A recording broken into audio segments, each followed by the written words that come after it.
Welcome to another botanical painting tip video. My name's Laura Watson, and in this video I'm going to show you Daniel Smith's Moonglow watercolor paint and how to create a swatch gradient with it.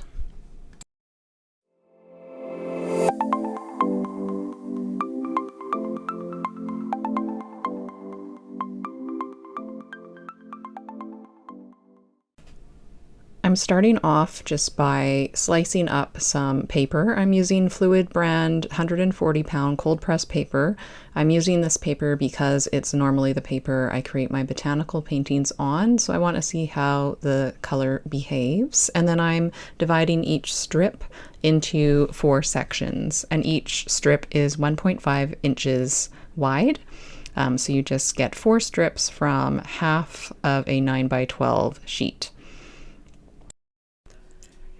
I'd like to just take a quick moment to invite you to a live workshop that I'm hosting this fall on Zoom, and I will be doing a live painting demo and presentation showing you how to use my 3-step painting method in more detail. I'm going to focus on showing you 3 very important things: how to cut through the overwhelm of staring at a blank page, how to master water control with watercolors, and how to create botanical paintings in less time.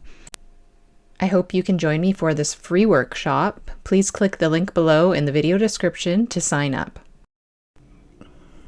I've mixed up a nice milky concentrated mix of Moonglow, and I'm now painting the first swatch, which is a dark concentration of Moonglow with a number 6 brush.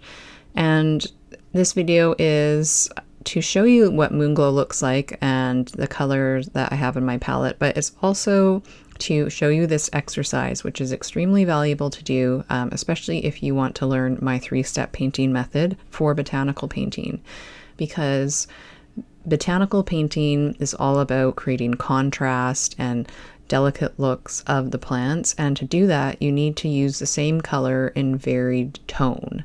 So you need tonal variation throughout your painting, which I would say is actually more important than, having perfect washes.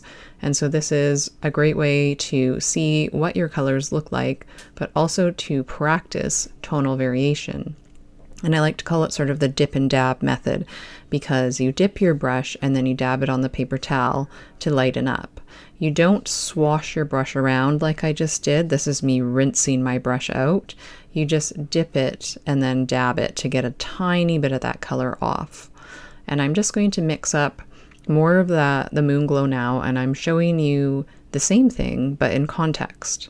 So I'm making a very simple little leaf stem.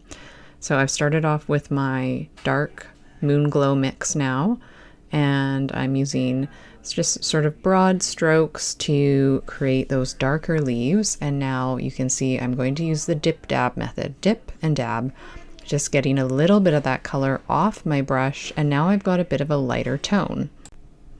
So now this is putting the gradient into context more. Gradient, is kind of boring to do, but it is really important to do, because this is how you take those skills and translate them into your own paintings. So you don't have to use green to create leaves. You can use any color, and I would suggest trying this with all your colors in your palette. And now you can see, working from the top to the bottom, my color is fading out. So the color, which is the hue, is the same hue throughout, but we're using different tones of that same hue. And this is how we get a beautiful, simple botanical painting. I hope you enjoyed this video and that you give it a try with your own paints. Again, I'd like to invite you to join me for a live workshop this fall on Zoom. You're welcome to join wherever you are in the world. And if you want to master water control, overcome staring at a blank page and that overwhelming feeling, and learn how to create botanicals in less time, then this workshop is for you. And you can just hit the link in the description below to sign up, and you'll also get a free little bonus guide from me for signing up for the workshop. So thanks so much for watching this video. Please subscribe for more videos, and I'll see you soon.